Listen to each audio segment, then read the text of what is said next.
isika. Anao Jehovah ny dera, anao ny aja sy ny voninahitra mandrakizay. Fa n'ilay zanak'ondry mipetraka ankavananao kosa ny nisaotra sy ny aja sy ny voninahitra hatramin'ny taloha indrindra koa mandrakizay. Isaotranao indray izay Jehovah ray eo no ny fitahiana sy ny fanambinana nomenao nay nandritra ny herinandro iny, ka nahazoana izao sabata izao hitondranay ny vavaka rehetra, fifonana, fisaorana, fiderana sy fahamezana voninahitra ny anaranao. Fanotantananao ny dianay nandritra ny herinandro, narovanao tamin'ireo loza sy ny ratsy rehetra ka dia namindra fo taminay ianao ary namela ny elokay, ka afahanay miatrika anao indray amin'izao sabata izao. Tsy tonga niseho foana teto natrehanao koa zay araka ny soratra masina izay manao hoe aoka tsy hiseho foana natrehako tsy mitondra fanatitra ny olona, fa aoka ny olona samy mitondra arak'izay zakany avy, araka ny fitahiana sy ny fanambinana izay nomen'Andriamanitra azy. Dia nitondra izany zay Tompo araka ny teninao hoe entinareo ny fanatitra sy mifahafolo-karena amin'izany firaketako mba hasikaninao. Ary zaho toetra amin'izany aho ianao Jehovah tompony maro, raha tsy vako ny varavarana lanitra ka ritsahako fitena fiainam-biampo anareo. Amen. Ary asiko teny mafy ianao ny valala tsy hanimba ny vokatrareo ka dia avanim-bo ny fidiram-bolanareo sy ny asa mandraranareo. Amen. Ko dia ataon'ny firenena rehetra hoe tany mahafinaritra sy sambatra ianareo hoy ianao Jehovah tompony maro. Dia raha izany mba kasitrahana eo miseza fiandriananao mba hoe mokamanitra Tompo, ka dia ho tanteraka amin'izao fiangonana zao na izany teny fikasanao izany. Ho tahinao ny vaokanao izay tsy mba nanaka-tolotra, satria raha tsy nandray moa zay Tompo dia inona no aterinay ho anao tokoa, fa dia ny tenanay no atolotra hoe fanatitra velona ho anao. Dia raha izany mba hakasitrahana miseza fiandriananao. Dia mitenena ary Jehovah ao amin'ny alalan'ny vakitenin'ny soratra masina fa mihaino indray ny fiangonana. Ny anaran'i Jesosy. Amen.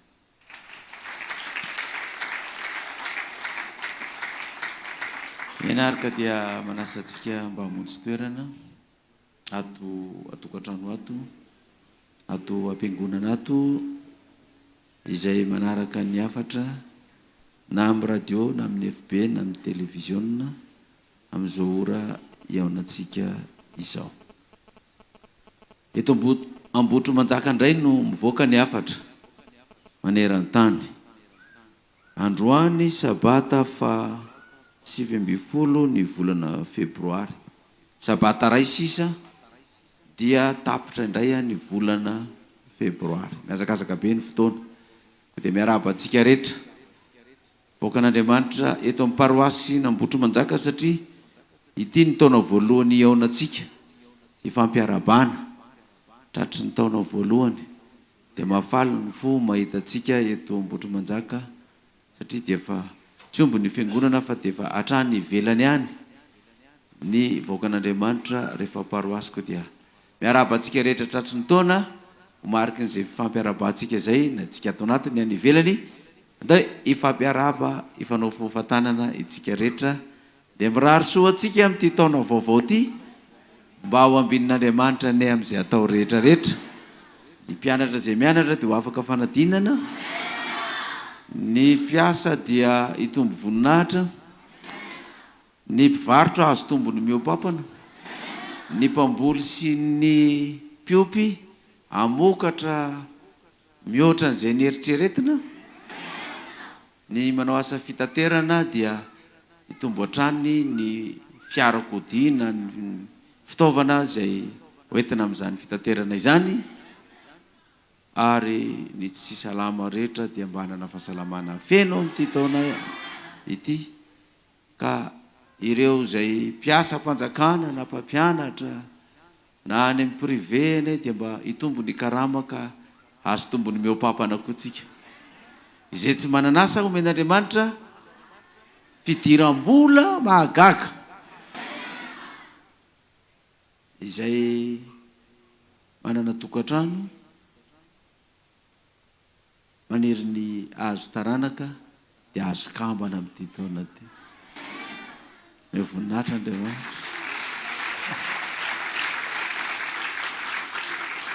zay efa maniry ny mba hiditra mitokantrano koa fa efa miomakomanao dia mba vita tsy homatsara ny tokantrano zay iritsika ka dia mba iorina azo tokantrano vaovao zay efa miomana ny am'izany. Efa ndrasako moa ny mpianatra tao. Ny mpianatra mbola tsy voaresaka. Efa voaresaka. Misy milaza hoe mbola tsy voaresaka. Mpianatra manao fanadinana ho afaka daholo amin'ity taona ity. Zay maniry akany ampitan-dranomasina dia ho lasa any ampitan-dranomasina any. Amen. Andaontsika hijery ny afatra androany ray. Satria dia amin'ity taona ity hiamarotsika voakan'Andriamanitra amin'ity taona ity ny antony mampitonga anay teny an'izany dia satria zanako vavy anankiray koa fa amokatra efa hiteraka amin'ity afaka ray volana mondry ny hiteraka afaka ray volana izy ny hiteraka manao asa fitoriana izy mivady eo an-trano dia mamokatra mahafinaritra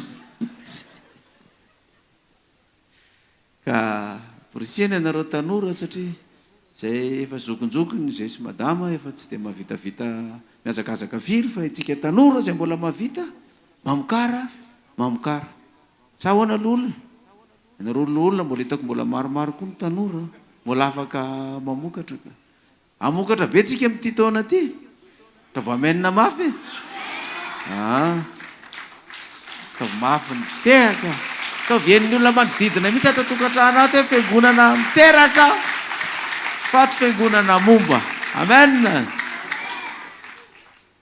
Dia mino aho fa hitombo koa ny zanam-piangonana hito amin'ny paroasy ny Ambotro Manjaka. Izy moa président paroasy ty ilolona manitra ataovy manimanitra mihitsy amin'ity taona ty tonga dia aleo hitombo ny fiangonana aleo hiteraka ny fiangonana satria izany nanirana antsika hoe ampitombo ny ambaindain'ny filazana tsara dahoarintsika hiditra amin'ny afatra ny afatra zay vakina tamintsika tao raha ny perikopa ty Samuel voalohany ity Samuel voalohany toko 7:20 manomboka ny andininy 5:10 raha ny vakina enitsika tao ty perikopany Samuel voalohany toko 7:20 manomboka ny 5:10 ka hatramin'ny 8:20 ty dia miresaka ny amin'ny nanenjehan'ny Saoly mpanjaka any Davida mpiandriondry. Dia io fanenjehana io dia ny zanaky Saoly mpanjaka nanatona ny Davida dia niresaka taminy. Zanaky Saoly mpanjaka ty dia mahalala fa misy faminaniana miresaka ny Davida namany ary io faminaniana io dia tsy maintsy ho tanteraka. Dia hoy nataon'ny Jonathan zanaky Saoly izay tena mpifaka ty tsy mpinamana be amin'ny Davida mihitsy izy mirahalahy reto hatramin'ny fahazazana dia amin'izao fahalehibeazana zao dia hoy Jonathan tamin'ny Davida Samuel voalohany toko 7:20 ny andininy 9:10 sy ny 7:10 ary Jonathan zanaky Saoly niainga dia nakany amin'ny Davida tany anala ka nampahery ny tanany tamin'Andriamanitra ary hoy izy tamin'ny Davida aza matahotra fa tsy azo anao ny tanan'ny Saoly raiko tanan'ny Saoly papa fa ianao no ho mpanjaka amin'ny Israely ary zaho no manarakaraka anao ary fantatry Saoly raiko koa izany. Aza matahotra ozy izy Jonathan fa ny faminaniana momba anao ry Davida hoe ianao dia ho mpanjaka dia tsy maintsy ho tanteraka izany. Zany hoe tena nino mihitsy zany Jonathan ny amin'ny faminaniana momba an'ity Davida ty ary ny raiko zay mpanjaka koa efa mahalala n'izany fatany mpanjaka raiko izany fa ianao koa dia hanjaka. Zany hoe efa fantatsika moa ny tantaran'ny Davida zany fa mbola mpiandrondro izy no ny antso ny mpaminany Samuel hoe tamin'ny Jese hoe atsovy ety daholo ny zanakao rehetrarehetra fa Jehova efa hanalany Saoly tsy ho mpanjaka intsony ka ato amin'ny zanakao no isy atao hoe mpanjaka isolo azy. Rehefa natsoina daholo ny zanaky Jese, fito miralana ndalo teo, misy lava, misy matanjaka, misy bogosy tsara tare. Eo izy Samuel hoe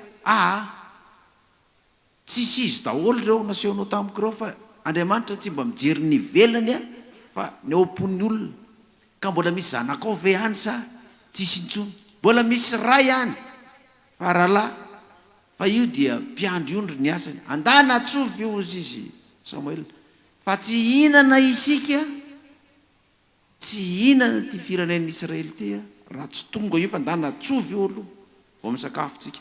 Dia rehefa natsoina tokoa Davida dia tonga avy any dia hozy izy Jehova hoe osory fa io no ho teniko ho mpanjaka. Mbola zaza dia i Davida tamin'izany dia efa nandeha ny akony hoe ho Davida ho mpanjaka io. Dia inona ny zavatra nitranga ambaran'ny Jonatana fa fantatry ny raiko fa ianao tsy maintsy ho mpanjaka fa aza matahotra ianao ozy izy. Ka io Davida ho mpanjaka isolo ny rainy Jonatana io zany natonga ny Saoly mpanjaka ifofo sy hiaza ny ain'ny Davida, satria tsy misy zavatra manahirana ny mpanjaka tahaka ny hoe hiala eo amin'ny fitondrana izy dia fantany ny olona isolo azy, fantany meloa. Raha tsy fantany iny tsy dia mampaninina azy loatra, fa izy fantany. Ary dia rehefa fantany zay dia mazava ho azy zany fa dia inona ny fomba atao anakanana i olona izay voasoratra fa andimby ahy io. Saoly mahalala tsara fa Jehova no nametraka azy teo, satria Jehova no mametraka ny mpanjaka, izy no maninona ny mpanjaka, izy manaisotra.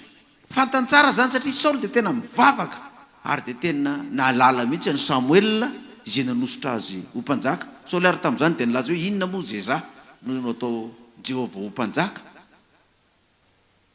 Dia fantany tsara zany. Ary Saoly koa zany mahalala fa Jehova koa no anaisotra azy eo rehefa tonga ny fotoana hoe Jehova no mametraka azy ary tsy maintsy Jehova ihany koa no anaisotra azy. Fa tsy neken'ny sain'ny Saoly rehefa hoe i Davida ilay mpiandry ondry kely tary no andeha isolo azy, ka dia voatery tsy maintsy nitady fomba zany Saoly hiarovana ny fanjakany. Ka io fomba nataon'ny Saoly hiarovana ny fanjakana nanaovana aza lambo an'i Davida io natonga ny Jonatana zanaky Saoly mpanjaka nilaza hoe aza matahotra fa tsy maintsy azonao ny fanjakana ary zany manarakaraka anao fa ny raiko koa efa mahalala an'izany. Dina moa zany nataon'ny i Saoly mpanjaka mikasika any amin'ny Davida rehefa nahalala an'izany rehetrarehetra zany. Ary inona ny antony tena natonga ny Saoly tsy ho tian'ny Davida? Zao ny voasoratra ao amin'ny Samuel voalohany toko fa 17 manomboka ny 5:50. Rehefa avy naresy Goliata, i Davida mpiandry ondry, i Davida kely dia natsoina tany amin'ny lapa. Dia zao ny fandehan'ny tantara. Samuel voalohany toko fa 17 dia 5:50. Nitoeran'ny Davida atao amin'ny Saoly sy ny alonan'ny Saoly azy. Ary nahitany Davida nandeha hiady tamin'ny Filistina Saoly dia hoy izy tamin'ny Abnera komandany miaramila. Ry Abnera zanakiza moa iny zaza iny. Ary i Abnera zany ataontsika hoe Semgam, lehibean'ny maramila na ministre ny défense. Ity Abnera ty hoe zanakiza moa iny zaza naresy any Goliata iny.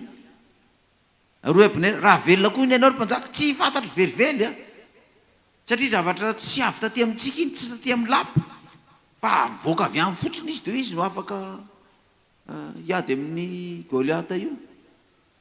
Ary ny mpanjaka antanio nao na zanak'izy izy na zanak'iza iny zaza iny. Ary no niverina avy namono n'ilay Filistiny Davida dia nalainy Abner izy ka netiny teo anatrehany Saoly ary mbola teny tanany ihany ny lohan'ilay Filistina dia hoy Saoly taminy zanak'iza moa ianao ry zatovo. Ary hoy Davida zanak' Jese Betlehemita mpanomponao aho. Rehefa nitsahatra ny teny tamin'ny Saoly izy dia raiky piti tamin'ny Davida ny fanany Jonathan zanak' Saoly zany ka ty azy ohatra ny tenany mihitsy izy. Ary Saoly nandray azy tamin'izany andro zany ka tsy namela azy ho tany an-trano ray intsony. 15 sy manaraka. Ary Davida nanafika ka hita fa endry tamin'izay rehetra nanirahany Saoly azy ka dia nataony Saoly mpifeny miaramilany sady nakasitrahany vahoaka rehetra sy ny mpanompon'ny Saoly koa. Ary no tonga ny olona tamin'ny verenan'i Davida avy namono ny Filistina dia nivoaka ny vehivavy avy tamin'ny tanànan'i Israely rehetra ka nihira sy nandiny tsenan'ny Saoly mpanjaka tamin'ny ampongatapaka sy ny fifaliana ary ny kipantsana. Ary ny vehivavy mpandihy dia nihira hoe Saoly nafaty arivarivo fa Davida nafaty alinalina. Samba mihaino hatramin'izao mbola tsy maheno mitononkira ny mpitory filazantsara ara-pilazantsara mba tafiditra itononkira hoe Saoly nafaty arivarivo Davida nafaty ny alinalina. Sa fa misy mpira nanao zany ve? Mba ataovy zany ro koral. Nareo atao zao ro koral tsara mihitsy ny hiranareo atao. Nanontaniako ny lolonatsivo koral niza io. Dia hoe ambotry manjaka io hoe vao tapa-bolana zay ny orenandreo. Ha! Dia mahavita an'izany ve? Vao tapa-volana. Tena zava-maneno koa tato tena ao tsara mihitsy. Tsy koral mba mamorona hira nareo dia ampidiro itononkira io hoe Saoly nafaty arivarivo fa Davida nafaty alinalina. Satria mbola tsy naheno mpira mihitsy ka ao anaty tononkirany mpira ara-pilazantsara io a. Ohatrany tsy dia nanaitra ny zalahy loatra io nefa io zava-dehibe mihitsy. 19 dia tezitra indrindra Saoly fa tsy sitrany izany teny zany ka hoy izy hoe ny Davida nataony alinalina lahy fa ny akosa nataony arivorivo ihany ko ny fanjakana ihany no sisa tsy mbola azony. Dia toy izy nareo zany ny tononkira tezitra indrindra i Saoly ny Davida nataony alinalina ny nany ataony arivorivo. Mba miteny tsara le tononkira am'izay tena miteny mihitsy izy am'izay raha za zao tanora atao mbotra manjaka tonga dia zao ny ao an-tsaiko ndehitra koral lainga na mba hirany zany hiry zany sao dia taraiky eto fanjakana ihany sisany tsy mbola azony. Ary Saoly hatramin'izany andro zany dia nangarika ny Davida. Io zany ny tena nanomboka nahatonga ny Saoly akahalany Davida satria fantany hoe ho azony Davida ny fanjakana nefa izy no mitondra fanjakana. Attention mon ami dia normal lozika raha mitsiry ao an-tsain'ny Saoly mpanjaka ny fomba anakanana ny Davida tsy tonga amin'ny fanjakana tsy hisolo azy. Fa zavatra tsy takatry ny Saoly anie dia tiako hoe rehefa miala teo amin'ny fitondraniny izy tsy maintsy misy maninona foana, tsy maintsy misy misolo foana izy fa tsy hoe rehefa miala tao izy dia tsisy misolo azy intsony fa Jehovah tsy maintsy hametraka olona hisolo azy. Dia inona ny zavatra nitranga tao amin'ny Saoly amin'izay ary zany toy izy antsika nivaky teny 17. Ary hoy Saoly tamin'ny Davida indro omeko vadinao Meraba vavy matoako koa mahereza ho aho anefa ianao ary media ny adin'i Jehovah. Fa hoy Saoly aoka tsy ny tanako no amely azy fa aoka ny tanan'ny Filistina no amely azy. I Saoly koa zany dia malala fa i Davida ty fa nosorany Samuel ho mpanjaka olom-bô ositra. Davida eto fa tsy hoe mbola baikely le mpiandriondro ohatran'ny matanora teo hoe 12 taona fa efa tovolahy fa mahazo mety 20 taona na 12 taona na 12 taona Davida. Mampatonga ny Saoly milaza hoe omeko vadiny le zanako vavy matoa io satria tsara tarebe io dia sura fa tsy maintsy anaiky an'io Davida sady mba reharehany Davida koa zany hoe zanaka ny mpanjaka no lasa vady. Izy aminareo reto koa zony tsy mba mieritreritra hoe mba zanako président mba lasa vadinao na lahy io na vavy mba maniry zany daholo ny tanora mba hanambady zanaky ny président américaine na ny président frantsay, indrindra moa fa ny président malagasy. Raha mba mahazo vaty ny zanaky ny président, za mpandeha amin'ny tanàna na za sipa amin'ny tanàna dia efa miadana amin'izay. Samy mba maniry an'izany daholo. Indrindra moa fa hoe président ny vadinao, tsisy mahay ny sarasaraka zany mihitsy. Sarkozy ihany no misarahan'le ramatoa vatany. Sarkozy ndanako koa tia mandeha any resaraka amiko ny candidat ao be da be ko inona moa ny olana amin'izany. Fa vadina mpanjaka, vadina président zany tsisy te hiala zany. Dia izy Saoly mpanjaka omeko anazy io vavy matoa io ho vatany. Izy ny anaran'ilay vavy matoa? Merab. Zay moa lisy tato? Merab. Raha meraba zany dia hoe merabanao tsy hoe merabanao fa tena izy an'io meraba. Hoe miaraba olona, miarabalo olona ianareo tanora, fa tsy hoe koriny hoe meraba. Ny système Saoly nefa dia ty hoe aleo tsy izany ho hamono azy fa ninona? Ny Filistiny. Dia zavatra misy tokoa nge zany amin'ny firenena. Matetika ny mpanjaka na ren'le président république reny, tsy izy tsy mamono mivantana izay olona eritreretiny fandimby azy, na isolo azy eo amin'ny fitondrana na manotoana ny fitondrana, fa ankolaka no amonony azy. Na izy maniraka olona, na alefany mandeha avion, na alefany mandeha hélicoptère le olona, dia efa amboarina le avion sy hélicoptère enjerany, dia maty any le olona andimby azy, dia mbola misonanina foana izy eo. Dia tsisy midirako iny za tsy namono an'iny.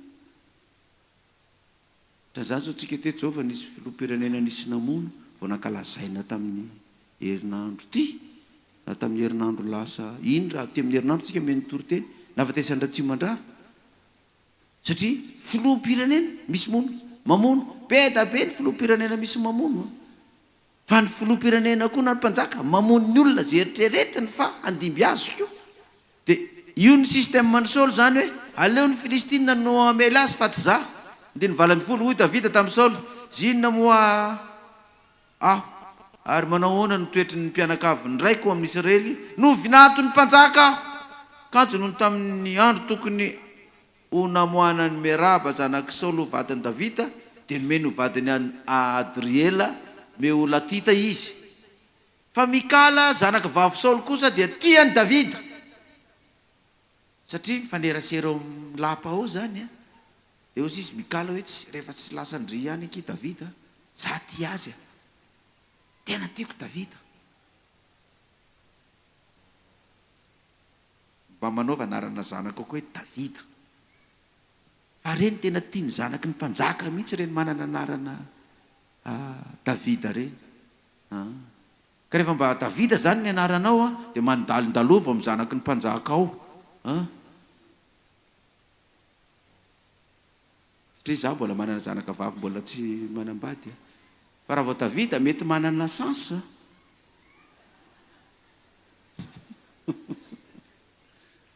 Satria izy le zanaka vavy efa natao mipampatory-teny izy ny anaran'ny lalo hoe David. Zany mampatonga an'le Davida kely iny mandindy eto foana, satria misy zafikely ny mpanjaka ao. So dia mba mety mba milamina tamina. Raha vao anarana Davida ianao zany dia tiany zanaka vavin'ny mpanjaka. Narana Davida. Dia nareo tanora zany rehefa mba miteraka nareo any mba sivy Davida koa ny anaran'ny zanaka. Ataovy anaran'ny Baiboly zany. Fa Mikala zanaka vavin'ny Saoly kosa tiany Davida, ary nisy nanambara izany tamin'ny Saoly. Ka sitraky Saoly zany hoe zanaka vavy io ne ka taratara amin'ny Davida. Tena marina fo izy le Saoly. Fa hoy Saoly omeko azy izy mba ho fandrika amin'ny amelezan'ny tanan'ny Filistina azy. Dia hoy Saoly tamin'ny Davida, fandroany ny mahavinantoko anao zao. Ary Saoly nandidy ny mpanompiny hoe miresaha mangingina amin'ny Davida ka ataovy hoe indro tia ny mpanjaka ianao ary ny mpanompony rehetra tianao koa dia maneke ihany vonaton'ny mpanjaka ianao. Karaha ve ne zany tsy Davida nikotokoty ny zanaky ny mpanjaka fa izy indray nitambatambazana mba hahazo vadiny mba hanambady ny zanaky ny mpanjaka. Tsy mora be zany ikoty ary ataoko ty ary ianao tambatambazana indray. Andiny 3:20 fa ny mpanompony Saoly nilaza izany teny zany tamin'ny Davida fa hoy Davida, moa ataonareo zavatra kely zany ho vonaton'ny mpanjaka, tsy hitanareo fa izaho dia olona malahelo sady tsy manan-daza. Ary ny mpanompony Saoly nilaza taminy hoe zany ny valy tenin'ny Davida. Dia hoy Saoly, izao nolazainareo amin'ny Davida, ny mpanjaka tsy mila rena be ho vodiondry fa nimariky ny fahafatesan'ny Filistina 100 lahy mba ho fahamalina ny fahavaliny. Kanjo hevitry Saoly ahafaty an'i Davida any amin'ny tanin'ny Filistina izany. Za tsy mila vodiondry 2 millions, 20 millions, 50 millions, tsy mila an'izany fa zao fotsiny mariky ny fahafatesan'ny Filistina 100 lahy ihany. Zay fotsiny tadavy mamono Filistina 100 zany tsy moramora satria ny Filistina tena gros bras, bokon'ozatra matanjaka be sady lafa ngeza be ny Filistina ary mahay miady daholo.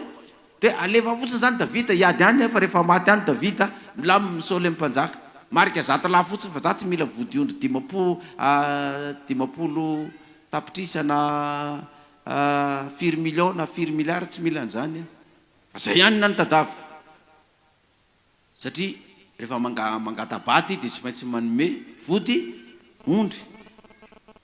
Fa andrem-pandeha zay ho nisy fianakaviana nangatabaty dia nandeha zay nasaina tany nanatrika an'ilay fangataham-bady dia nanao sakafo be le fianakaviana hors d'œuvre, akoho saosy sisa sakafo.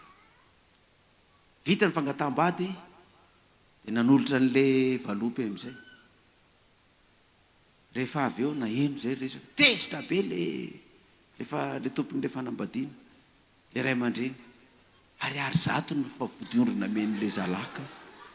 Grave ene zany.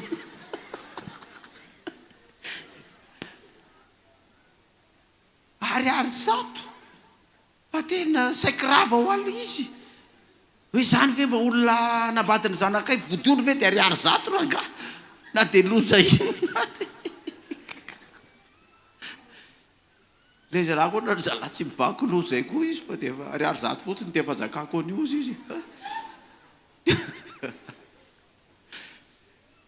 Ka i Saoly zany tsy nitambitamby vodiondry amina million tamin'ny Davida fa mariky ny fahafatesany inona ny 100 lahy.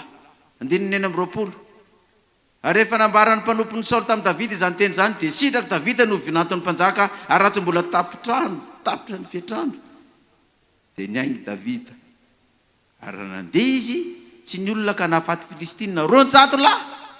Ary Davida nitondra ny mariky ny fahafatesany ka nanisa azy teo anatrehan'ny mpanjaka mba havinatony mpanjaka azy. Dia nomeny Saoly ho vatiny Davida mikala zanany vavy. Ary Saoly nahita sy nahalala fa Jehovah nomba ny Davida ary mikala zanany vavy ty azy. Ary dia vao maika natahotra ny Davida Saoly ka dia tonga fahavalony Davida mandrakariva izy. Tena lasa fahavalony Davida mandrakariva izy satria hitany hoe tena mpanjaka marina ity. Nefa efa nataony vonantolany Davida. Davida tonga avy any 100 ny famantarana ny tadavin'ny Saoly, noentiny Davida 200 nisana teo ny lohan'ny mpanjaka. Ka ianareo zao mety tsy malala hoe inona moa ny famantarana tamin'izany hoe inona. Fa dia ity moa tsy misy zavatra miafinafina zany amin'ny Baiboly fa transparence. Dia famantarana io tsy sofina na kibetanana na lohan'ilay Filistina maty fa tsy zaka mitondra lohana Filistina maty zany 200 hoentina sady maharikoriko be mijery zany. Fa ny famantarana tamin'izany dia bobota. Zany hoe zay Filistina maty zany dia tapahana ny bobotany. Tena zany io io le famantarana hoentina teo amin'ny Saoly satria tsy moramora makanina any amin'ny Filistina. Ka zay le famantarana zany. Nevitry Saoly nefa dia hamono ny Davida. Kanefa 100 ny tadaviny Saoly, 4 no entin'ny Davida. ronjato double ny chiffre. Vao maiky Saul nataotry tena ho lasa mpanjaka mariny ty zalahy ty, raha izao no fandeha. Nitady ny fomba am'izay Saul aminonany Davida. De nisy fotoana anankiray nasainy Saul Davida ho any amin'ny lapa hiaraka isakafo aminy. Nitetika adiny Saul amin'io hoe rehefa tsy maty tany amin'ny ady any Davida de aleo eo amin'ny fiaraha misakafo ao no amonona azy. Eo amin'ny sakafo zany iny sakafo iny zany mety ho asiana poizina na iny sakafo iny mety asiana zavazavatra haninao na hoe tonga de rehefa miaraka ao de eo no amonony azy am'izay.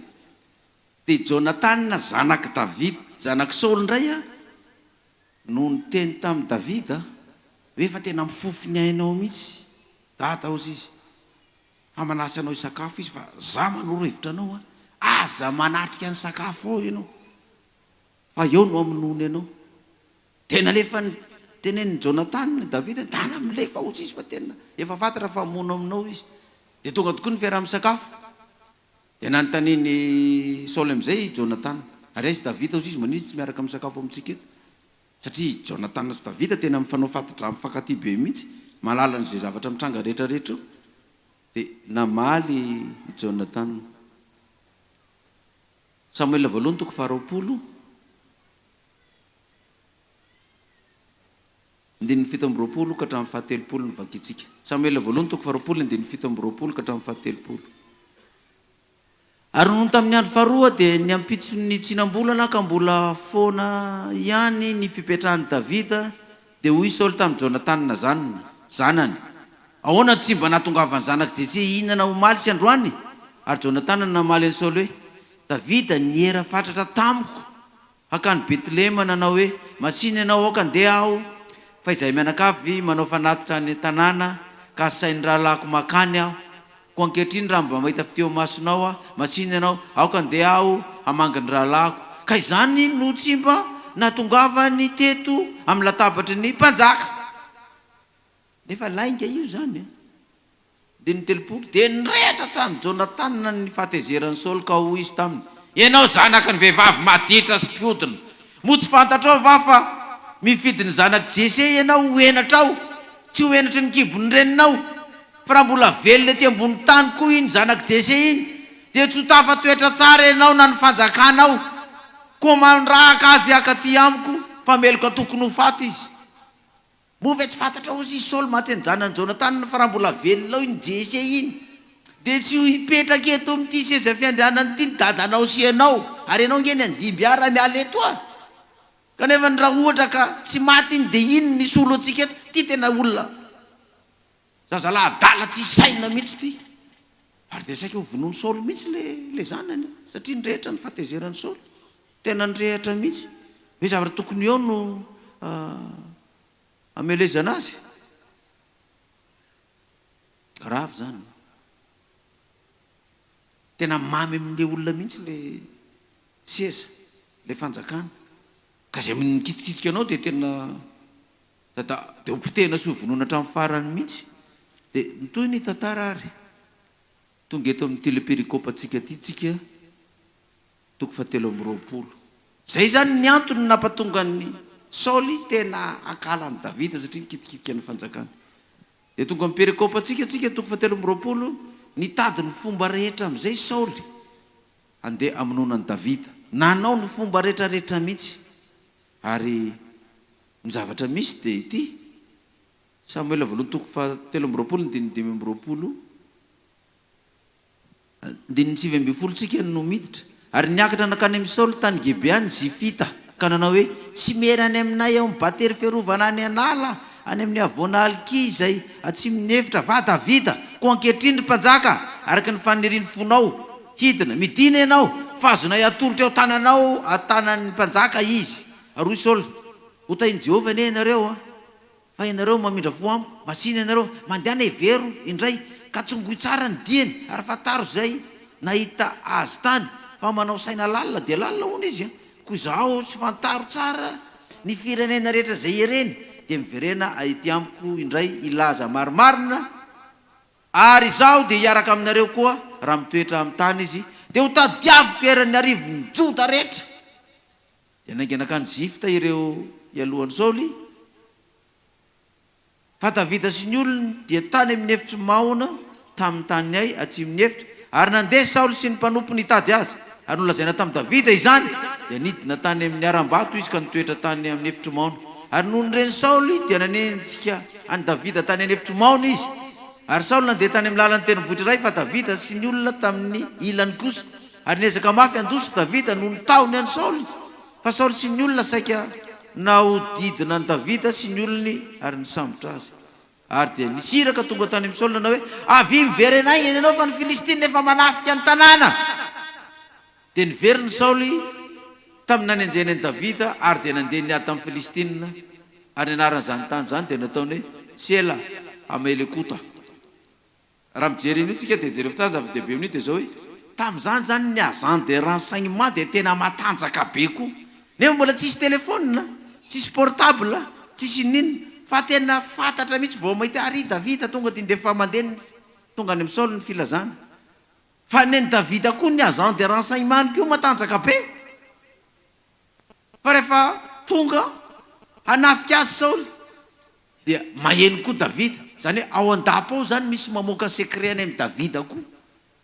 Izy moa mamoaka secret fa mety Jonathan na zanany ihany io. Hoe mitandrema ianao fa hanenjika anao any izy. Dia io io olona milaza renseignement io zany olona tamin'izany tsisy tôbila, tsisy moto, tsisy ninona, fa mandeha tongotra na mandeha soavaly. Malala ny toerana misy any Davida tonga dia mandeha tonga aloha any. Miala teto fa ho avy hanafika anao eto Saoly fa efa eno ny renseignement. Saoly koa maheno amin'ny olona hoe ary izy dia tena aza lambo mihitsy. Zany hoe rehefa tena enjehan'ny mpanjaka anankiray zany ny olona anankiray dia milefa koa. Fa tsy miandro tratra ny hovononao koa. Rehefa maheno ny renseignement ianao zany dana milefa dia mandeha koa zany. Dia na tsy hitan'ny olona ary dia mety anontany olona anakay izy Davida dia tonga dia ndeha tsy hita izy. Matoy zany tsy hita, mety nenjehan'ny Saoly izy dia nilefa izy. Azonareo ve ny dikan'izany? Toto indray sasany hoe mety voan'ny corona angamba izy matoy tsy hita indray tamin'ny sabaty iny. Toko faefatra amby roapolo ary. Azakazaka be ny lera fa alohantsika anaraka tsara n'ilay tantaran'ity Davida ty. Tsy netezan'ny Davida ahafaty an'ny Saoly na dia azony tao anjoy ary izy. Toko faefatra amby roapolo ny andiny voalohany. Ary Davida niala teo ka nitoetra tany amin'ny batery fiarovana tany Ejedy. Zany hoe rehefa fantatry Saoly fa any tany mahona moa i Davida dia tonga tany Saoly hanenjika azy dia efa nilefa koa Davida niala tao dia tonga tany Ejedy. Rehefa niverina avy any nanenjika ny Filistina ny Saoly satria eny ampanenjena ny Davida izy masy filazana hoe miverenana tanàna fa ny Filistina manafika ny tanàna. Tsy nanenjika ny Davida indray zany fa miverina tao tanàna niaro ny tanàna. Lefa ny Filistina verina indray izy hanenjika ny Saoly. Ary rehefa niverina avy nanenjika ny Filistina Saoly dia nisy nanambara taminy hoe ino Davida nenefy ny Ejedy. Ary Saoly naka 3,000 lahy voafatina tamin'ny Israely rehetra ka lasa nitady any Davida sy ny olony tany amin'ny vato lampiny Osty. Etra hoe zany maramila 3,000 zany. Raha eto Tananarivo maramila 3,000 zany, tsy misy 3,000 ny maramila eto. Fa tsy maintsy maka maramila any amin'ny faritany hanampy an'izany vao mahazo maramila 3,000 zany. Nde hoentina hanafika ny hanenjika ny Davida. Ary tonga teo amin'ny valan'ondry andiny faefatra tamoron-dalana izay nisy zo izy ka niditra tao Saoly mba hiavela hoe akainao zany fa reraka satria lavitra be le elanelana zany amin'ilay mandeha soavaly sy ny sisa. Andiny fadimy ary hoy ny olona nefa Davida sy ny olona efa niperaka tao anatin'ny zoy tanatin'ny olona avabato io zany Davida sy ny olona efa tao dia Saoly efa reraka iny dia niditra tao izy fa ny maramila rehetrarehetra ty velany zany. Dia Davida sy ny olona ao anatin'ny zoy anatin'ny vato ao koa zany. Ary hoy ny olon Davida taminy izao no andro nolazain'i Jehovah taminao, indro atolotra eo tananao ny fahavalinao hataonao arak'izay sitrakao. Dia nitsangany Davida ka nitsatsaika nanapaka ny sisy kapotin'ny Saoly. Nefa noho nefa vitany zany dia namely an'i Davida ny eritreliny noho nanapahany sisy ny kapotin'ny Saoly. Fa hoy izy tamin'ny olona, sanatria amiko eo natrehan'i Jehovah raha hanao izany zavatra izany amin'ny tompoko izay voahotsotry Jehovah ka niditra ny tanako aminy. Fa voahotsotry Jehovah izy. Tonga rangany fotoana fa tonga dia vonoy amin'izay Saoly. Lasa antsika amin'izay ny fanjakana. Osy Jehova osy izy Saoly fa za tsy kitika an'io, tsy hanao an'izany. Andininy 10 aroy Davida tamin'ny Saoly. Azafady, andininy 9 tapany 2. Ary Saoly nitsangana ka niala teo anjoy dia nandeha tamin'izay nalehany. Ary rehefa afaka zany dia mba nitsangana koa Davida ka niala teo anjoy koa. Dia niantso ny Saoly ka nanao hoe ry mpanjaka tompoko ao. Ary no nitodika azy Saoly dia niodrika tamin'ny tany Davida ka nikoka. Ary hoy Davida tamin'ny Saoly, nahoana ianao no makavavany olona hoe indro Davida mitady hanisy ratsy ianao? Indro hitany masonao androany ny amin'ny lanoloran'i Jehova anao eo an-tanako tao anjoy, ary nisy nilaza hevitra aminonanao, saingy niantra anao ny masoko ka hoy zaho, ty aniditra ny tanako amin'ny tompoko aho fa voahotsotry Jehova izy. Ary koa orikaky eo, jereo dia jereo ingeny sisiny kapotinao ity an-tanako e, fa raha nanapaka ny sisiny kapotinao aho fa tsy nafaty anao ty zaho ka fataro, fa tsy misy faratsiana na fahadisoana eo amin'ny tanako, ary tsy nanao tao taminao aho, nefa ianao kosa mihaza ny aiko mba hafaty aho. Fantatra fa voaositra ianao ozy izy Saoly, tsy manana saina mihitsy any dia hamonanao ry mpanjaka, fa dia maninona ianao mihaza ny aiko? Nefa raha zany namonanao tao fa vitako ianao. Ny olona fa nanome totsaina vonoy amin'izay. Zany teny hoe voaositra Jehova za tsy hikitika an'io. Andininy 13 Jehova no hitsara asy anao, ary Jehova no hamaly anao no ny amiko fa ny tanako tsy mba haninona anao. Tanako tsy mba haninona anao. Araka nilazain'ny obolana Ntaolo hoe avy amin'ny ratsy fanano no ivoan'ny ratsy, nefa ny tanako tsy haninona anao. Hitady an'iza moa ny voan'ny mpanjakan'i Israely? Iza no enjehanao? Amboa maty, parasy iray.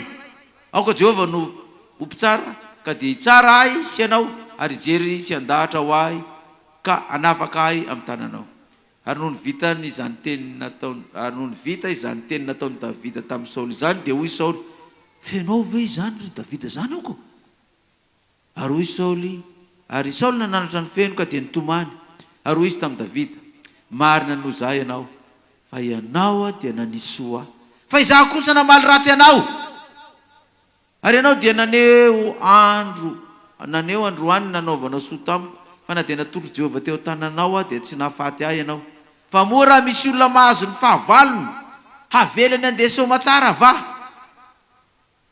izy, ko valian'i Jehova soa ene ianao no nataonao tamiko androany.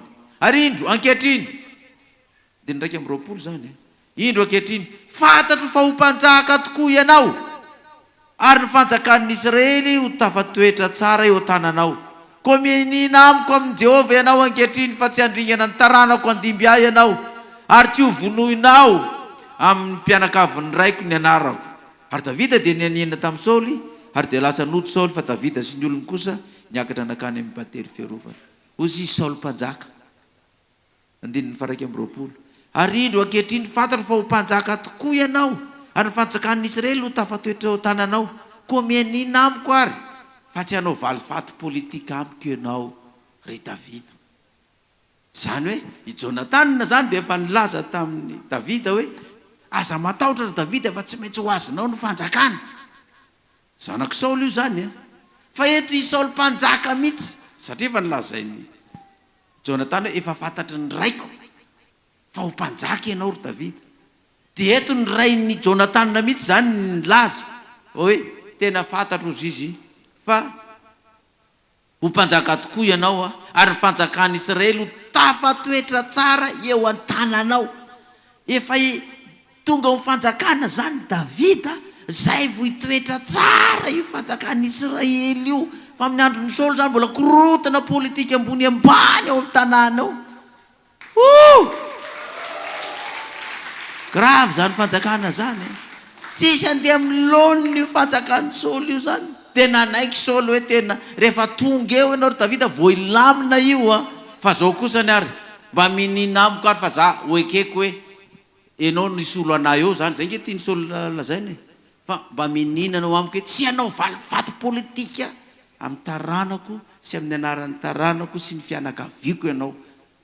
Fa ny mpanao politika mako tsisy an'izany hoe azo ny fahavalony dia avelany andeha zany, fa izy ozy Saoly nazo ny fahavalony ka avelany andeha fa tsy ho vonoiny. Za efa azonao, tokony vononao ary Davida, fahavalonao fa tsy haingeny tsy ny vononao ka noho izany dia zao ary mpaminina amiko ianao fa tsy anao valy politika amiko dia valivaty politika amiko dia nanaiky Davida tsy fombako zany ozy izy Davida ianao nge olona voaositra e za koa mba nosoran'Andriamanitra ka baiboly milaza marina mana hoe omehoanina ny fahavalinao aza mamaly ratsy ny ratsy fa raha manao an'izany ianao dia manambitra vainafo amboniny lohany ka tsy anjarako zany ianao olona voaositra tsy kitikitika anao mihitsy ary Saoly dia vita zany zay vita ny fifanekena tao tsisy valifaty politika fa ina ny zavatra mbola nitranga amarana antsika azy mbola tsy afa-po ihany any Saoly tsy afaka atao tsainy mihitsy hoe Davida ny andimby anazy mbola nataony aza lampo ihany Davida ho vonoiny Samuel voalohany toko fa 4 Samuel voalohany toko fa 4 vakitsika manomboka ny 17 ka hatramin'ny faraky 12 Samuel voalohany toko 4 17 ka hatramin'ny faraky 12 nilazany Zifita tamin'ny Saoly fandroany zay azahoany Davida any Davida sy netezany Davida afaty any Saoly Zifita ihany ty manana sainy mahita ny misy toerany Davida ty dia nandehana lasa ndray Saoly anenjika azy 17 ary tonga tao amin'ny vahoaka Davida sy abiasy noho ny alina indro Saoly mandry ka natory teo anatin'ny sehatsarety ary nilefi nitsatoka teo amin'ny tany teo nilany lohany fa Abinera sy ny vahoaka nandro manodidina azy ary hoe abiasa tamin'ny Davida hoy Abisay tamin'ny Davida efa voahidin'Andriamanitra eo tananao ny fahavalinao izao ho masina ianao aoko le fonoko indray mandeha monja ataoko miboroaka any amin'ny tany izy fa tsy amely azy indroa fa hoy Davida tamin'ny Abisay aza mamono azy fa iza no nanindritra ny tanany tamin'ny voatsy Jehova ka tsy nanatsiny ary hoy koa Davida raha velona koa Jehova dia aoko Jehova no amely azy na ho tonga ny andro ka ho faty izy na hirotsaka any amin'ny aty izy ka no hafaty azy sanatry amiko enotreny Jehova raha nindritra ny tanako hamely ny voatsy Jehova fa masina ianao milefiny eo amin'ny lohany sy ny tavara fitondrano no alao dia andeha sika handeha tratra ny Davida fanondroany ray reto garde du corps ny Davida reto dia tena nilaza mihitsy hoe efa reraka izay miandry anao isan'alina reraka izay milefa mandositra ty sy mandositra ry efa ela ny andrasana hoe tokony efa ho azonao ny fanjakana raha ny vonoiny izy tary tsy namono azy ianao ty mbola azonao fanondroany ray sy vonoy amin'izay raha nga dia lasa antsika ny fanjakana fa reraka izay miambina anao koa ne fa mbola naveriny Davida sanatry amiko tsy hanendry ny vositry Jehova fa avelao ny hafa no mono azy zany na ho faty amin'ny ady izy na ho faty amin'ny aretina fa za ndray aloha dia tsy kitika an'io nefa i Saoly efa nialany fanahiny Jehova nefa i Saoly efa fahavalony Davida efa tsy olon'Andriamanitra intsony azo atao zany manao zay ka manina moa raha vonokoko io ilo fa tsy izy tsony efa nialany fanan'Andriamanitra io efa tsy ao amin'ny tsony ny fanan'Andriamanitra taloha io ny voakan'Andriamanitra nanompo azy tamin'izany zay ny nanekena sy nanarana azy tamin'ny mampanjaka azy fa zao efa tsy izy tsony io efa nialany fanan'Andriamanitra ary efa ianao ny voasotro io mpanjakako inona ny tsy amonona azy dia azotsika ny fanjakany sanatra eo izy Davida na nialany fanan'Andriamanitra io na fa tsy izy tsony io tsy anjarako ny manisy ratsy an'io matoa zany afatra zany miverina amintsika Zifita hoe nilaza fandroany tamin'ny Saoly hoe aty indray Davida efa ndraisantsika ty afatra ty tsy haiko tamin'ny heritaona fa miverina indray izy amin'ity tiana mpahafantarin'Andriamanitra amin'ny firenena misy atsika voalohany indrindra fa tsy Davida mihitsy ny andeha hamono ny Saoly na dia ho mpanjaka ary Davida satria fantatra Davida fa voaositra io ka tsy anjara ny kitikitika an'io fa i Saoly dia mbola mikasa ny fofony ainy Davida ihany raha izay averin'Andriamanitra tsara zany ho entsika sy hoen'izao firenena malagasy zao fa tsy anjarany Davida no mikitikitika ny Saoly hamono azy satria voaositra i Saoly ary ny vahoakan'Andriamanitra koa dia omena lesony tandre mikitikitika ny voaositra Jehova fa iza ny mikitika an'izany ka tsy nanatsiny fa veloha izy ho faty am'izay mahafaty azy any iny na mahazo an'izay mahazo azy any fa tsy anjaranao zany na mety ataony vovotsy Jehova na tsy mety ve nataony Saoly tamin'ny Davida sa tsy mety tsy mety fa tsy azony Davida mihitsy namono azony Davida tao namono any Saoly fa tena nitandrina ny tenany mihitsy i Davida iza mikitika ny voaositra ka tsy anatsiny dina tokoa ny zavatra nitranga raikitra am'izay niady tamin'ny Filistiny maty tany ane i Saoly ary rehefa maty tany izy ahoana ny fomba fahinony Davida anazy Samuel faharotoko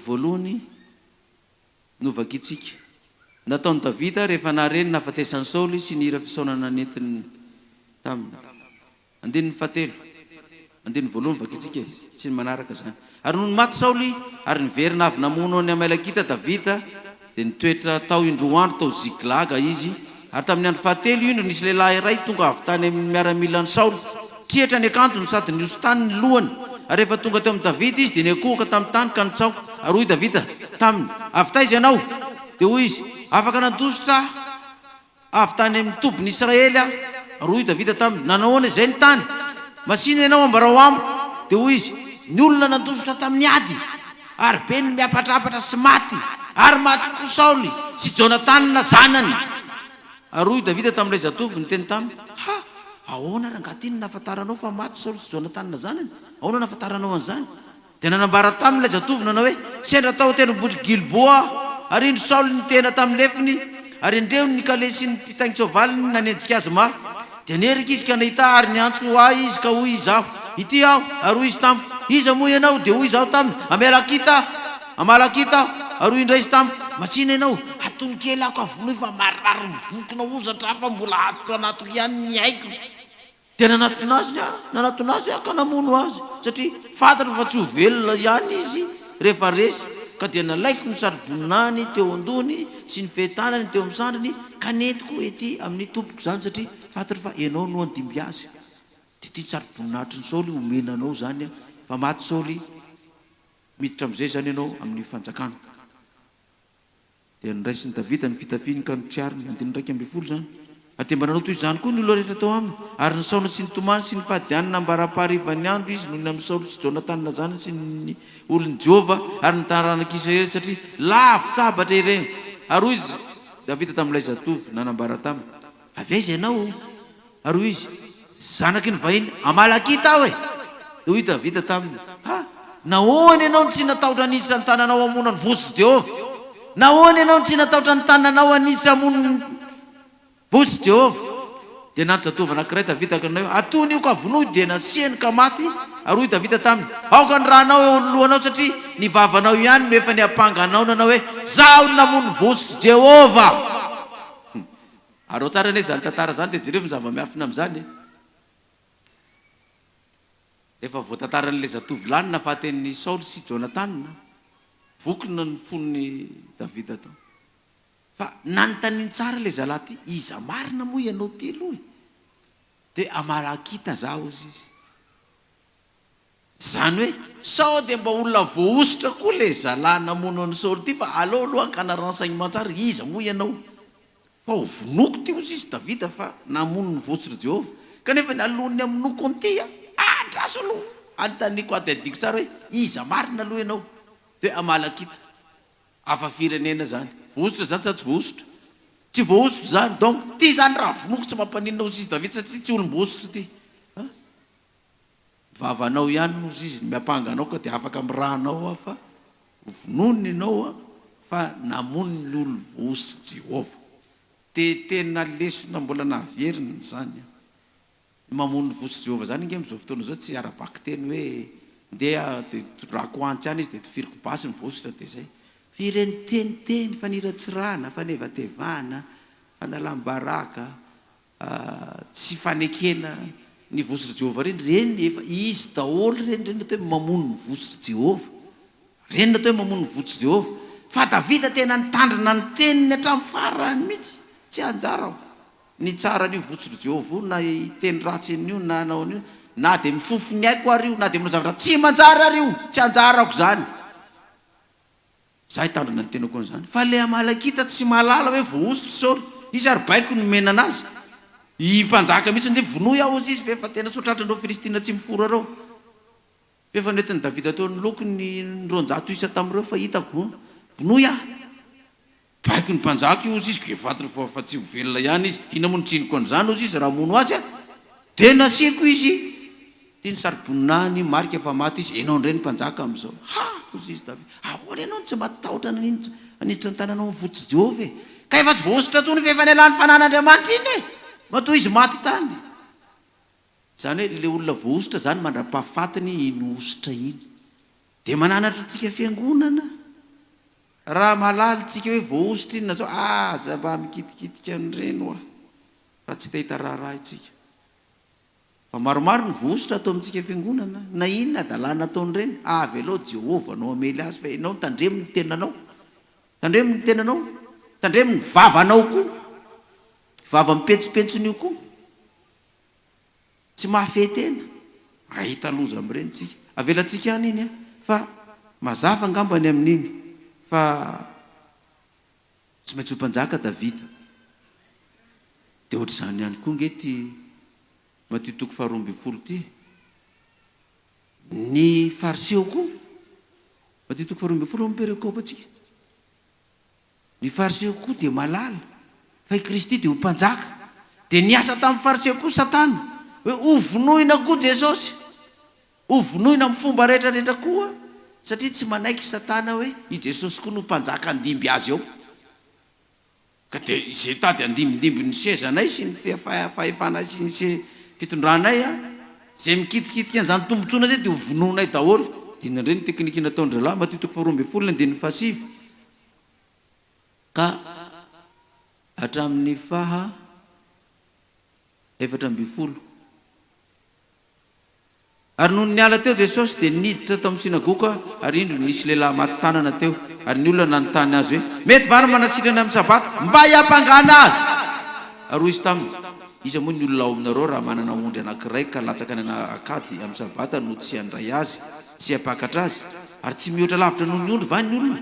Ko amin'izany dia mety ny manao soa amin'ny sabata. Toy izy tamindray lehilahy anjiro ny tananao. Tena injy ny tanany ka sitrana tahaka ny anankiray. Ary ny fariseo dia lasa nivoaka niara-ny saina mba hahafaty azy. Fa Jesosy nalala izany ka dia niala teo. Niara-ny saina mba hahafaty azy. Zany hoe Satana mihitsy zany tao an-damosiny reto fariseo sy mpanora-dalàna reto. Hoe vonoy Jesosy io hampangao amin'ny ankolaka zay rehetra azahoana azy a. Rehefa maty io dia tsy mpanjaka intsony. Tsy ho président intsony rehefa maty fa vonoy. Dia jereo nge nolazan'ny mpaminany anazy. 20. Indro ny azavady 7 sy ny hatramin'ny 2. Mba tanteraka n'izay nampilazainy izy hampaminany hoe indro ny mpanompo izay novidiko ny malalako izay sitraka ny foko indrindra apetraka ao aminy fanahiko aitoro ny rariny amin'ny gentilisy izy. Tsy fanditrana iantso mafy izy ary tsisy andreny feona any an-dalana. Tsy ho tapahina ny volotora torotoro ary tsy ho vonoina ny lanjiro manetona ambara-pamoaka ny rariny ho mpandresy ary ny anarany no itokiany gentilisy. Jereo ilay 20 hoe mba tanteraka n'izay nalampilazainy Isaia mpaminany 17 hoe dia zao lazainy 20 tsy ho tapahana ny volotora torotoro volotara torotoro ary tsy ho vonoina ny lanjiro manetona ambara-pamoaka ny rariny ho mpandresy. Tsy ho tapahana ny volotara torotoro. Ina moa dikan'izany? Le volotara zany efa torotoro dia tokony ho tapahana. Fa io mijanona eo foana na dia nitorotoroina teo ary. Fa tsy maintsy ho mpanjaka io volotora io, volotara io. Ary tsy ho vonoina ny lanjiro manetona. Io jiro mirehitra io dia tatafiny zareo vonoina foana io amin'ny fomba rehetrarehetra. Fa io izy tsy ho faty. Fa irehitra eo foana io fahazavana io. Dia meo voninahitra ilay mpanjaka ny mpanjaka. Zany hoe ny zavatra nambaran'i Jehova zany, zay nilazainy mpaminany zany dia tsy maintsy haninona foana. Tsy maintsy ho tanteraka io na iza ino na iza tsy ino. Na ifofony ainy Davida tahaka ninona ry Saoly. Ary na tsy hamonina ny Saoly ary Davida, satria voaositry Saoly dia nitandrina ny tenany izy. satria fantany tsara fa iza mikitika ny voaositra ka tsy anatsiny dia zay mahasaha midira. Isaoly i Davida nitandrina ny tenany fa le Amalekita tsy mahalala an'izany fa baiko ny azy. Baiko ny mpanjaka hoe vonoy aho dia ny vonoany tokoako zavatra efa ho faty izy ko iny namono tsininy izany fa tsy afatsiny ilay Amalekita. Satria io volotara io na dia torotoroina azy dia mbola tsy ho tapahana. Io jiro mirehitra io aza dia tsy ho vonoina mihitsy io fa metraka fahazavana eo. Satria nahoana ozy izy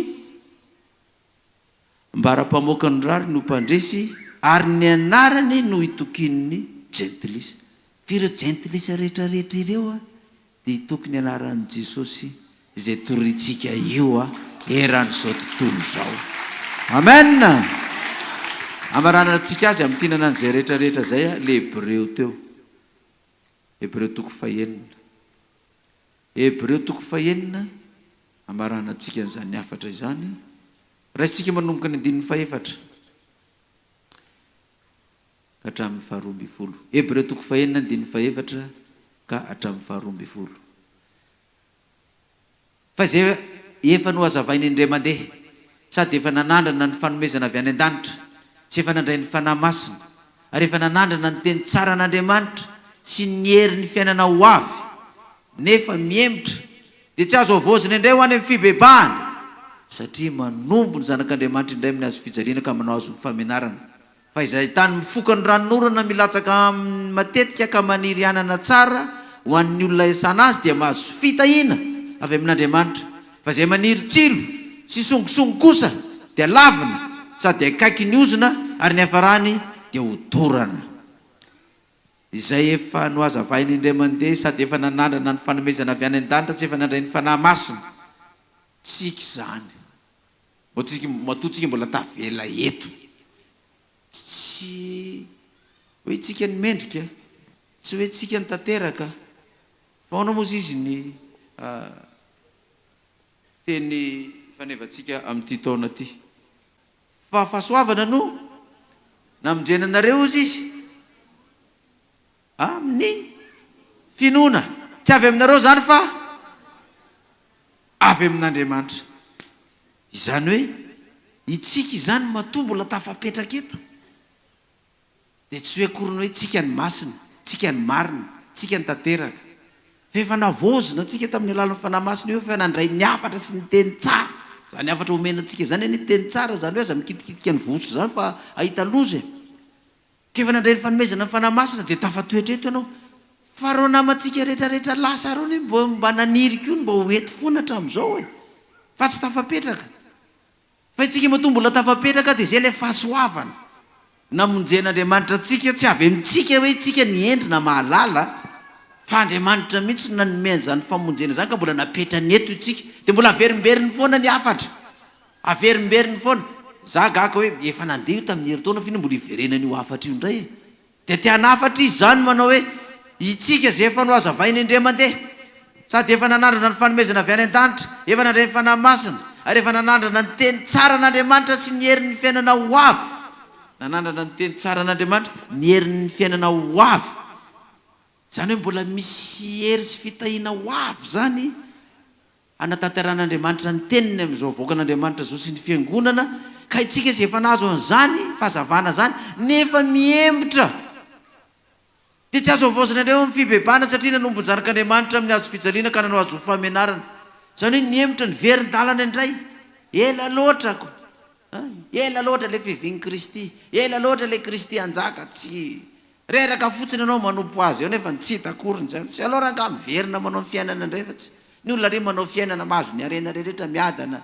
Ianao ty mivavaka memahatra fa aleo hiverina indray. Tsy manana faharetana. Ela loatra.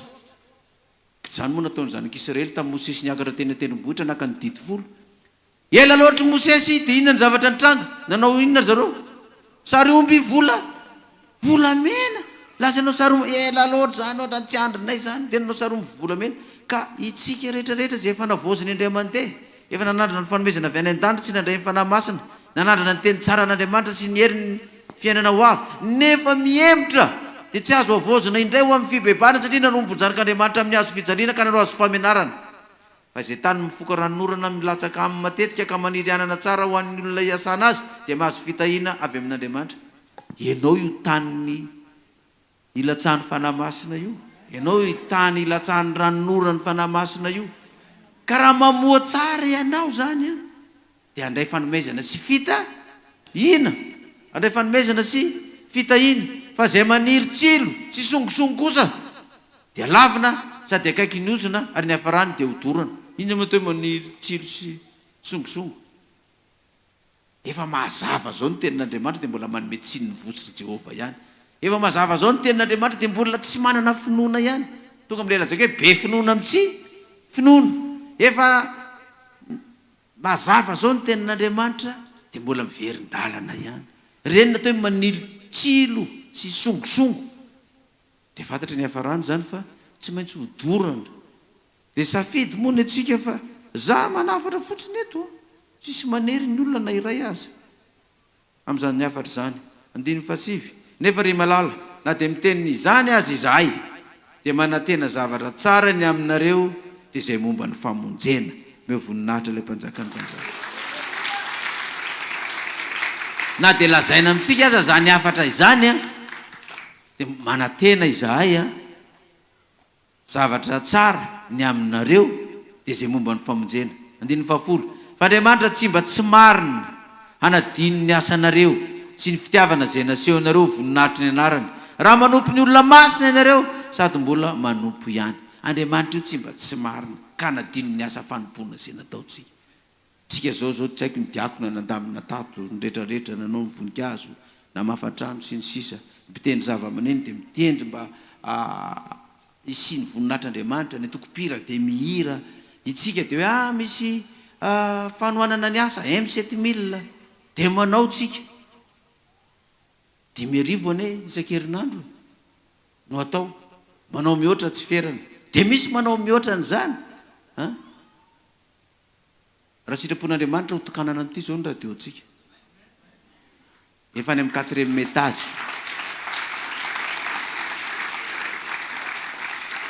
Ary raha sitrapon'Andriamanitra dia amin'ity volana marsa ty farafatarany angamba dia efa ifindra ao amin'izay ny radio amin'ny trano vaovao io fa tsy amin'ilay toerana intsony zany.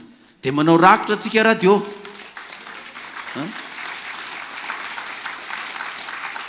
Manao rakotra atsika radio.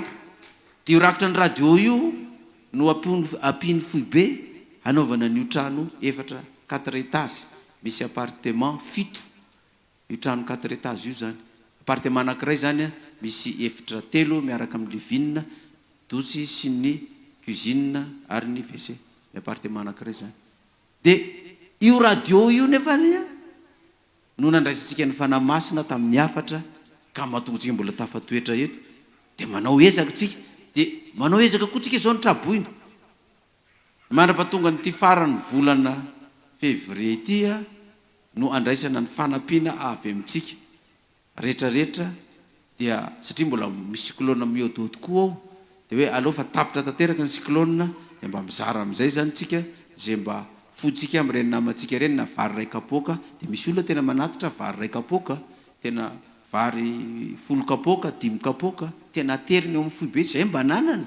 Dia io ilay lazainy ato hoe fa Andriamanitra tsy mba tsy marina hanadino ny asanareo sy ny fitiavana zay nasehonareo voninahitry ny anarany raha manompo ny olona masina ireo sady mbola manompo ihany. Tsy hanadino an'ireny zavatra ataontsika ireny Andriamanitra. Io fatoko itsika mifanatitra fa folo-karena fandraisana ny asa tsy adinon'Andriamanitra io zay tsy manao ihany no adinony. Amen.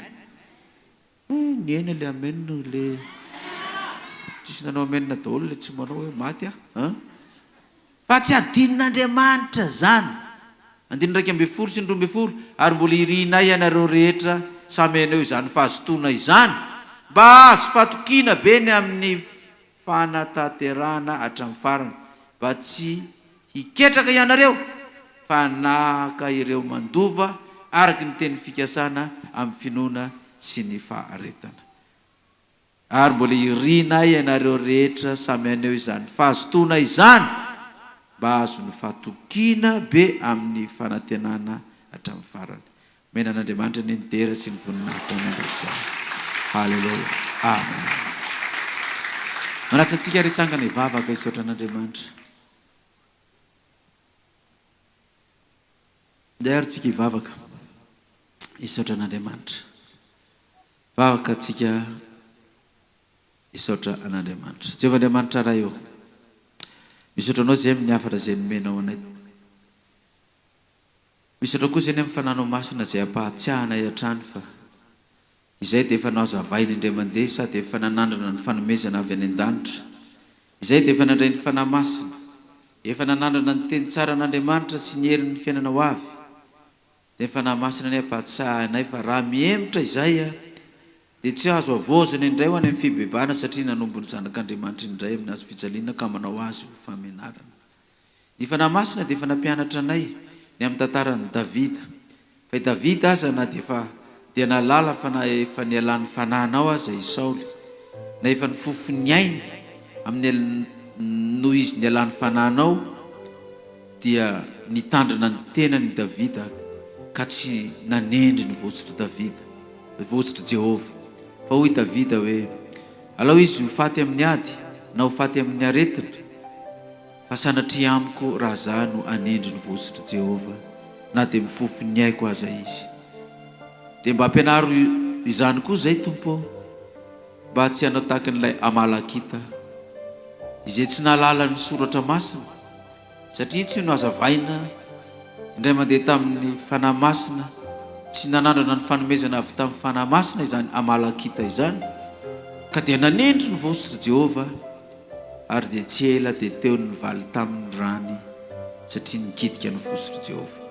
Misaotra anao raha io, anao ary ny dera sy ny aja amin'ny voninahitra mandrakizay. Ny fanahy masina ne hitahiry izany hafatra izany aty aminay ka tahaka ny tany mifoka ranon'orana milatsaka amin'ny matetika ka maniry anana tsara ho an'ny olona hiasana azy dia azo fitahiana avy amin'Andriamanitra ne izahay. Amen. Fa izay kosa Tompo tsy hisy an'ireo izay maniry tsilo sy songosongo ka dia ho lavina sady akaiky ny ozona ary ny hafaranay dia ho torana. Koa dia misaotra anao izay fa lalana roa no eo anoloanay eo amin'ny croisement izay misafidy amin'izay andehananay fa dia tafita ny hafatra androany sabata. Mianaran'ilay Jesosy Kristy maty ny levina nitsangana araka ny sotra masina anaovana izany vavaka izany. Alleluia. Amen. Alleluia. Isaorantsika n'Andriamanitra amin'izany hafatra izany mirarotsontsika voaka an'Andriamanitra rehetra samy tahiny. Manatsantsika mamonjy toerana manao kokoa sy manao velomantsika ato tokantrano ato indray izay manaraka ny fandarana amin'ny radio sy amin'ny FB, amin'ny télé, amin'ny herin'ny noto izao indray tsika mifankahita. Bye bye daholo.